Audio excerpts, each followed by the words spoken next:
બીજા કોઈનો ફોટો ન રખાય. મુજીદળથી નવાગામ કંથારિયા ચચાણા થઈને સ્વામીશ્રી અચારડા આવેલા. આ ગામના સ્વામિનારાયણ મંદિરની ઓસરીમાં એકવાર વહેલી સવારે પ્રગટ ભગત નિત્ય પૂજા કરી રહેલા. યોગીજી મહારાજની આજ્ઞાથી તેઓ સ્વામીશ્રીની સેવામાં ખૂબ કાળજી રાખતા. સ્વામીશ્રી વિશે પ્રેમભાવ પણ ખૂબ. તે પ્રેમ ભાવનાને વશ થઈને જ તેઓએ પોતાની નિત્ય પૂજામાં સ્વામીશ્રીની મૂર્તિ પણ રાખેલી. તેઓ આજે પૂજા કરી રહેલા ત્યારે જ સ્વામીશ્રીને કંઈક કામકાજ માટે ત્યાંથી નીકળવાનું થયું. તે વખતે તેઓની નજર સેવકની પૂજામાં રહેલ પોતાની મૂર્તિ પર પડી. તે જોતાં જ સ્વામીશ્રી નીચા વળ્યા અને પોતાનો ફોટો જાતે જ ઉપાડીને ફાડીને પાયખાનામાં ફેંકી દીધો. રોષ સાથે સેવકને પણ કહ્યું, યોગીજી મહારાજ હોય ત્યાં સુધી બીજા કોઈનો ફોટો ન રખાય, એક જ ગુરુ મનાય. સ્વામીશ્રીએ દ્રઢતાપૂર્વક સિદ્ધાંત સ્પષ્ટ કરી આપ્યો. તેઓએ પ્રેમના ઓથે વેવલાઈને કદી પોષી નહોતી. યોગીજી મહારાજ જ તેઓનો અપરંપાર મહિમા અવારનવાર રેલાવતા હોવા છતાં સ્વામીશ્રીના અંતરમાં મનાવા પૂજાવાનો લેશ અંકુર ફૂટ્યો નહોતો અને કોઈનાય હૃદયમાં તેનો ફણગો ફૂટવા દીધો નહોતો. તેઓની ગુરુભક્તિનું આ જાજરમાન પાસું હતું. આમ યોગીજી મહારાજના વચન અનુસાર સ્વામીશ્રીએ 15 દિવસ સુધી ઝાલાવાડમાં વિચરણ કરીને સૌને લાભ આપ્યો. અચારડાથી લીંબડી, પાંદરી, ખારવા, વઢવાણ, સુરેન્દ્રનગર થઈને શરદ પૂનમના સમયે ગોંડલ આવી પહોંચ્યા. સંપૂર્ણ આશીર્વાદ. ગોંડલમાં તારીખ 7-10ના રોજ દીક્ષા મહોત્સવ યોજાયેલો. આ પ્રસંગે સંબોધન કરતા સ્વામીશ્રીએ જણાવેલું કે સ્વામી શરદ પૂર્ણિમાના નિર્મળ દિવસે પ્રગટ થઈ આપણને એ રહસ્ય સમજાવે છે કે આપણે સર્વને ભગવાન ધારવા હોય, ભગવાનની સમીપે રહેવું હોય તો આપણે પણ આપણું હૃદય શરદના જેવું નિર્મળ રાખીએ. જ્યાં સુધી શુદ્ધ ભાવના, સાચો આદર્શ ન પ્રગટે ત્યાં સુધી શાંતિ થતી નથી. આજ્ઞા, ઉપાસના, સદ્ભાવ અને પક્ષ આ 4 વાત પર ધોરણ રાખવું. સદ્ભાવમાં સર્વે વાત આવે છે. જો તે હશે તો આ પુરુષોના આશીર્વાદ અને પ્રેરણા આપણને મળશે અને તેથી સર્વ વાત સિદ્ધ થશે. સ્વામીશ્રીના વક્તવ્ય બાદ દીક્ષાવિધિ શરૂ થયો. યોગીજી મહારાજ નવદીક્ષિતોને ચંદન ચર્ચી, યજ્ઞોપવિત પહેરાવી, ગુરુમંત્ર આપતા અને પાગ પહેરાવતા ગયા. સ્વામીશ્રી સૌને ઉત્તરીય વસ્ત્ર ઓઢાડતા હતા. તારીખ 8-10ના રોજ ગુણાતીત જન્મોત્સવ નિમિત્તે આશીર્વાદ આપતા યોગીજી મહારાજે ટૂંકમાં ઘણું સમજાવતા વાત કરેલી કે આપણે પ્રમુખ સ્વામીની આજ્ઞા પાળવી આ આજનો સંપૂર્ણ આશીર્વાદ છે. જ્યારે કથામાં સ્વામીશ્રીનો મહિમા કહેવાય ત્યારે જ યોગીજી મહારાજને જાણે આશીર્વાદમાં પૂર્ણતા આવી હોય તેમ લાગતું. સ્વામીશ્રીના મહિમા વિનાની કથા તેઓને મન અધૂરી, અલૂણી હતી. શરદ પૂર્ણિમા બાદ 10 દિવસ સુધી સ્વામીશ્રી ગોંડલમાં જ રોકાયેલા. તે દરમિયાન આફ્રિકાના હરિભક્તો પંચતીર્થી કરીને ગોંડલ આવી પહોંચેલા. તે સૌને સ્મૃતિદાન આપવા માટે યોગીજી મહારાજે તારીખ 18-10ના રોજ ગોંડલી નદીમાં નૌકા વિહાર કરેલો. આ વિહારમાં સ્વામીશ્રી પણ સાથે બિરાજેલા. આ રીતે નદીમાં 4 આવર્તન લગાવીને નદી, નીર અને નૌકાને અમર કરી દીધા. હું પદથી હળવા. ગોંડલથી અન્નકૂટ ઉત્સવ માટે સ્વામીશ્રી સારંગપુર પધારેલા.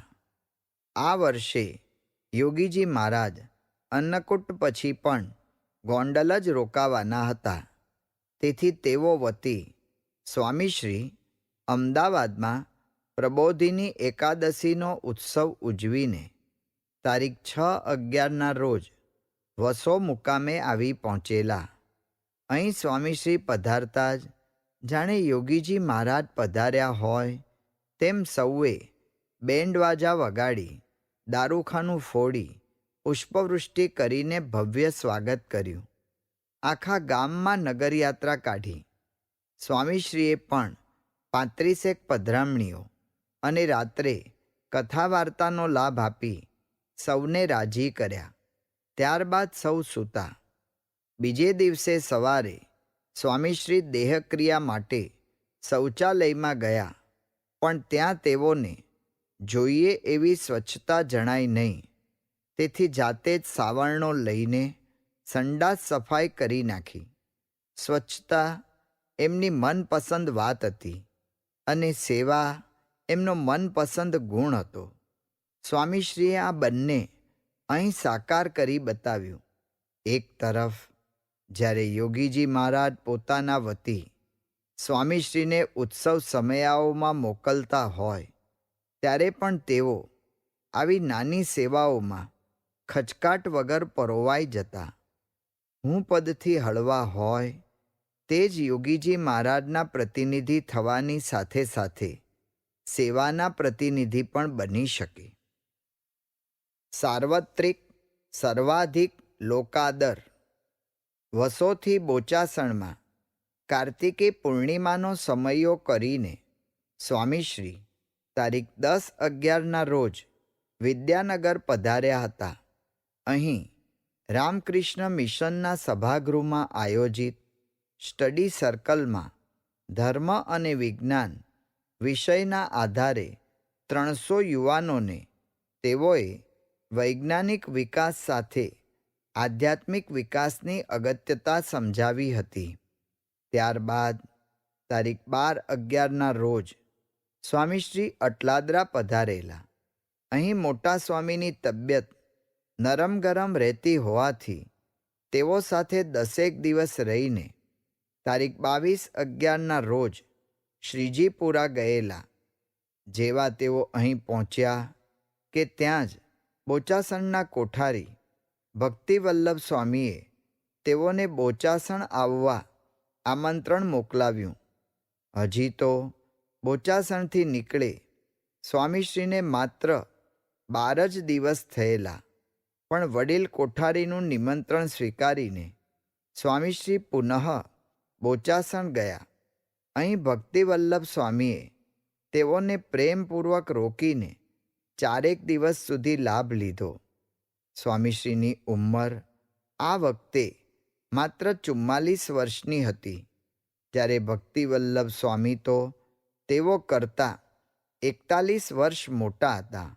વળી તેઓ એક સદ્ગુણ સંપન્ન સંત હતા, બાહોશ કોઠારી હતા. છતાં તેઓને માત્ર 12 દિવસમાં જ સ્વામીશ્રીનો વિરહ સાલે અને સ્વામીશ્રીને બોચાસણ બોલાવી આગ્રહ કરીને રોકે તે વાત સ્વામીશ્રીના વ્યક્તિત્વ વિશે ઘણું કહી જાય છે. બોચાસણમાં ભક્તિવલ્લભ સ્વામીને રાજી કરીને સ્વામીશ્રી તારીખ 28/11ના રોજ નડિયાદ પધારેલા.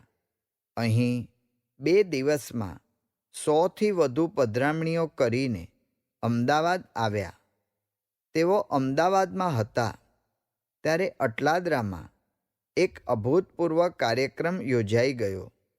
તેનો અહેવાલ સને 1966ના જાન્યુઆરી મહિનાના પ્રકાશમાં આ રીતે છપાયેલો. શ્રી અક્ષર પુરુષોત્તમ સ્વામિનારાયણ સંસ્થા બોચાસણના પ્રમુખ શાસ્ત્રી નારાયણ સ્વરૂપદાસજીનો 44મો જન્મોત્સવ બુધવાર તારીખ 1/12/65ના પરમ પૂજ્ય મોટા સ્વામીશ્રી યજ્ઞપ્રિયદાસના સાનિધ્યમાં અટલાદરા મુકામે ખૂબ જ ઉત્સાહપૂર્વક ઉજવવામાં આવ્યો હતો. આ પ્રસંગે વડોદરા, ભાયલી, ચાણસદ, પોર, પાણેથા વગેરે ગામોમાંથી હરિભક્તો હાજર રહ્યા હતા.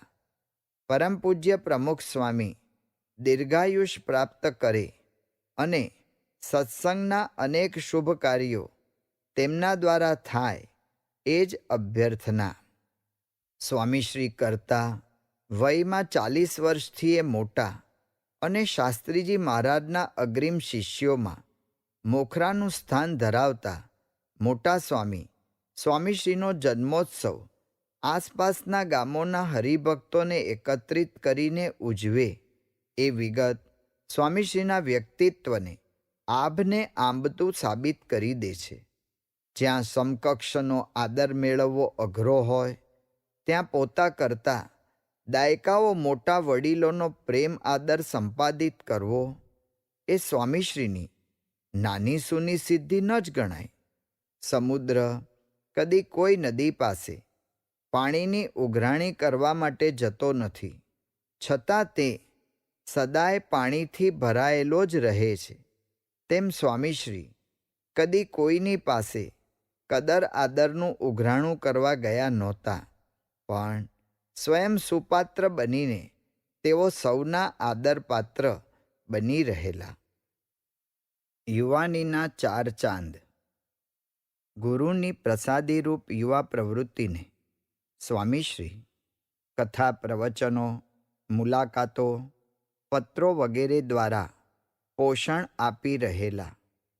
આ ક્રમમાં તેઓએ મુંબઈના કાંદિવલી વિસ્તારમાં ચાલતા યુવક મંડળ પર લખી મોકલેલો એક પત્ર યુવા પ્રવૃત્તિના જતન સંવર્ધન માટેની તેઓની ધગશના સાક્ષી સમાન છે. તેમાં તેઓ લખે છે, યુવકોએ પોતાના જીવનમાં સેવા, સરળતા, સાદાઈ અને સત્સમાગમ આ 4 વાત મુખ્ય બનાવવી જોઈએ. 1. સેવાના પ્રકાર ઘણા છે, તેના ફાયદા પણ ઘણા છે. ટૂંકમાં સેવાથી નિર્માનીપણું, આત્મબળ તેમજ શારીરિક તંદુરસ્તી વૃદ્ધિ પામે છે. 2. સરળતાથી કોઈપણ પ્રકારનો અહમ મમત્વ ન રહે અને મોટા પુરુષની રુચિ અનુસાર વર્તાય. 3. સાદાઈથી ઘણા પ્રકારના ખોટા ખર્ચ બચી જાય છે. આ માટે યુવકો પોતાના જીવન સામી દ્રષ્ટિ કરે તો જરૂર ખ્યાલ આવે કે આપણે ખાવા પીવામાં, પહેરવામાં કેટલો ખર્ચ કરી નાખીએ છીએ. સાદાઈથી પણ જીવન જીવી શકાય, છતાં તેની પાછળ આંધળી દોટ મૂકી જીવન ખરાબ કરી નાખીએ છીએ. 4. સત્સમાગમથી જીવન શુદ્ધ બને છે. માટે આ 4 વાતોનો યુવકોએ પૂરો ખ્યાલ રાખવો, તો તમારું મંડળ વૃદ્ધિ પામશે અને પરમ પૂજ્ય યોગીજી મહારાજની ઈચ્છા મુજબ નિષ્ઠાવાન યુવકો જરૂરથી તૈયાર થશે. આપ સર્વેને પ્રાર્થના સહ જય સ્વામિનારાયણ વાંચશો. યુવાનીને 4 ચાંદ લગાવી દે તેવા 4 મુદ્દાઓની સુંદર છણાવટ સ્વામીશ્રીએ આ પત્રમાં કરી છે. જાણે આદર્શ યુવાનીનું એક રેખાચિત્ર જ તેઓની કલમે અહીં આલેખાઈ ગયું છે. અરસ પરસ રહે એકઠાં. અમદાવાદથી સ્વામીશ્રી સારંગપુર આવી પહોંચેલા. યોગીજી મહારાજ પણ જાણે સ્વામીશ્રી સારંગપુર પધારે તેની પ્રતીક્ષામાં જ હોય તેમ જેવા સ્વામીશ્રી સારંગપુર આવ્યા કે તેઓએ ગોંડલમાં રીતસર રઢ પકડી, આપણે સારંગપુર દર્શન કરવા જવું છે. યોગીજી મહારાજની આ વાત સાંભળી સેવકો મૂંઝાયા, કારણ કે એ વખતે ઠંડીએ માઝા મૂકેલી. વળી યોગીજી મહારાજની તબિયત નાજુક હતી. તેથી સૌએ તેઓને વિનવ્યા કે પછી જઈશું. પણ યોગીજી મહારાજ તો પોતાના નિર્ણયમાં અફરજ રહ્યા. મારે તો દેરીમાં શાસ્ત્રીજી મહારાજના સ્થાનમાં દર્શને જવું જ છે. આ જ રટણા તેઓએ ચાલુ રાખી. સૌને આશ્ચર્ય થતું હતું કે યોગીજી મહારાજ એકાએક જ આવો આગ્રહ શા માટે સેવી રહ્યા છે. આજે નીકળવાનું અને હમણાં જ? પરંતુ અહીં તો મને સંભારે છે સ્નેહી જન, તેમ સંભારું હું સ્નેહીને. અરસ પરસ રહે એકઠાં, જેમ પ્રીત છે દેહ દેહીને. જેવો ઘાટ ઘડાયો હતો તેની ખબર કોને હોય. તારીખ 8/12ના રોજ સવારે ગોંડલમાં યોગીજી મહારાજે સારંગપુર જવાની વાત મૂકી અને ગણતરીના મિનિટોમાં તો તેઓ સારંગપુર આવવા નીકળી પણ ગયા. સાંજે જેવા તેઓ સારંગપુર પધાર્યા તો સેવકો સાશ્ચર્ય આનંદમાં ગરકાવ, કારણ કે અહીં તો ઠંડી જ નહોતી. આબોહવા એકદમ આહ્લાદક અને ખુશનુમા. સ્વામીશ્રીની ગુરુભક્તિએ જ જાણે આજે રંગ રાખેલો. ગુરુને ઠેઠ ગોંડલથી ખેંચ્યા તો ખરા, પણ હવામાનને તદ્દન સાનુકૂળ કરી દીધું. યોગીજી મહારાજે સારંગપુરમાં આવીને પ્રેમથી મંદિરમાં તથા શાસ્ત્રીજી મહારાજની દેરીએ દર્શન કર્યા અને માત્ર એક જ દિવસ રોકાઈને ગઢડા જવા નીકળી ગયા. સાથે સ્વામીશ્રીને પણ લીધા. સૌ કોઈ મુગ્ધ ભાવે ગુરુ શિષ્યનો આ સ્નેહ સંબંધ નિરખી રહ્યા. કોઈ દિવસ મૂંઝવણ નહીં. યોગીજી મહારાજ, સ્વામીશ્રી વગેરે સૌ ગઢડા પહોંચ્યા ત્યારે ત્યાં હરિજીવનદાસ સ્વામી કોઠારી તરીકે સેવા આપતા હતા. તેઓને યોગીજી મહારાજ વિશે ખૂબ ભાવ, પણ વ્યવહારિક દ્રષ્ટિએ અન્ય મંદિરોની સાધારણ આર્થિક સ્થિતિ સામે ગોંડલ મંદિરની રિદ્ધિ સિદ્ધિ જોઈને તેઓના મનમાં યોગીજી મહારાજ વિશે મનોમંથન ચાલ્યા કરતું. તેઓને એમ લાગતું કે યોગીજી મહારાજ ગોંડલ મંદિરનું વિશેષ ધ્યાન રાખે છે, ગઢડાના મંદિર સામે લક્ષ્ય આપતા નથી. આ વખતે પોતાના મનમાં ઘુમરાતી આ વાત તેઓએ સ્વામીશ્રીને કરતા કહ્યું, યોગીજી મહારાજને કેમ કોઈ કહેતું નથી? બીજા તો ન કહે, પણ તમે સંસ્થાના ધણી છો તો તમારે કહેવું જોઈએ. અહીં સાધુની કેટલી ખેંચ છે. 51 સંતોને મુંબઈ રાખ્યા છે, તે ક્યાં સુધી રાખી મૂકવાના છે? હરિજીવન દાસનો આવેશ અદમ્ય હતો. સામે સ્વામીશ્રી એટલી જ શાંતિથી તેમને સાંભળતા હતા. કોઠારીનો ઉભરો શમ્યો એટલે પ્રમુખ તરીકેના અધિકારથી નહીં, પણ સ્નેહીજનની આત્મીયતાથી તેઓએ વાત ઉપાડી કે, જુઓ હરિજીવનદાસ, જીવમાં વ્યવહારનું પ્રધાનપણું હોય ને આપણું ધાર્યું ન થાય, તેથી મોટા પુરુષનો અભાવ આવે કે આટલું ઠીક કરતા નથી. પણ એવું સમજો કે આ યોગીજી મહારાજ એ શાસ્ત્રીજી મહારાજ જ છે, તેમાં રોમનોય ફેર નથી. વળી તમે મારી સત્તાની વાત કરતા હો તો યોગીજી મહારાજની આજ્ઞા બહાર હું મારી કોઈ સત્તા સમજ્યો જ નથી. શાસ્ત્રીજી મહારાજે મને આજ્ઞા કરી છે કે યોગીજી મહારાજની આજ્ઞામાં રહીને સત્સંગ દીપાવવો. ત્યારથી જ મેં ગાંઠ વાળી છે કે યોગીજી મહારાજ જે કહે તે 16.15 આની.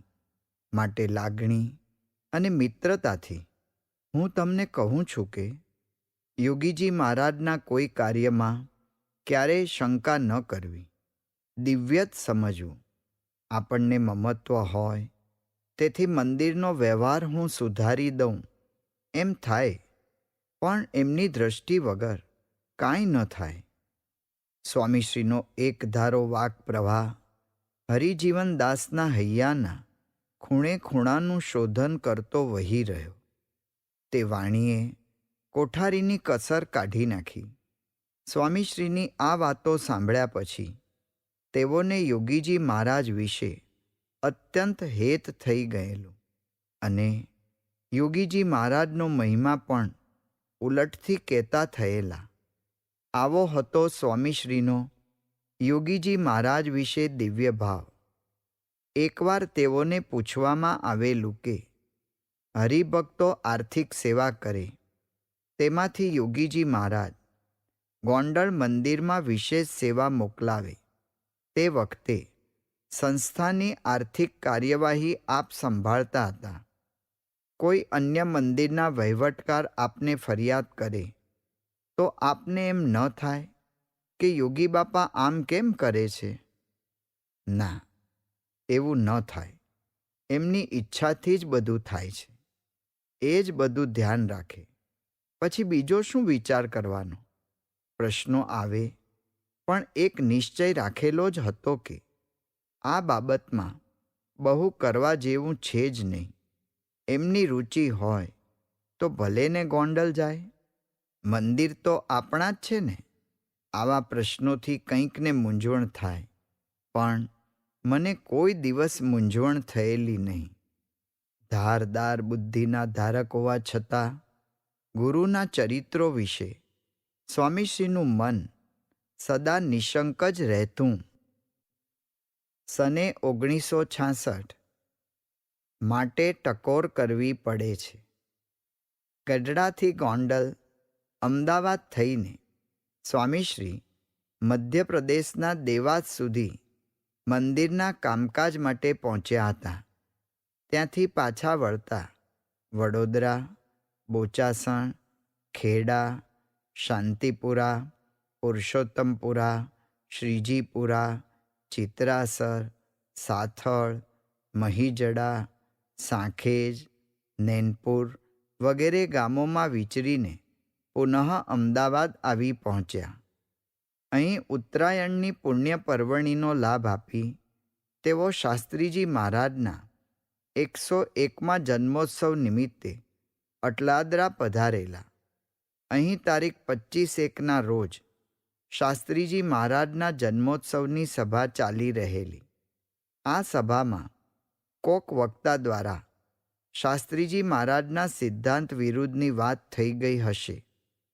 તેના ખુલાસા રૂપે સ્વામીશ્રીએ ઉપાસનાની અદ્ભુત સ્પષ્ટતા કરતા જણાવેલું કે શાસ્ત્રીજી મહારાજે શુદ્ધ ઉપાસનાનો જે સિદ્ધાંત પ્રવર્તાવ્યો છે, એ સિદ્ધાંતને પરિપૂર્ણ રીતે સમજવા માટે આપણે પ્રયત્ન કરવો એમાં રાજીપો છે.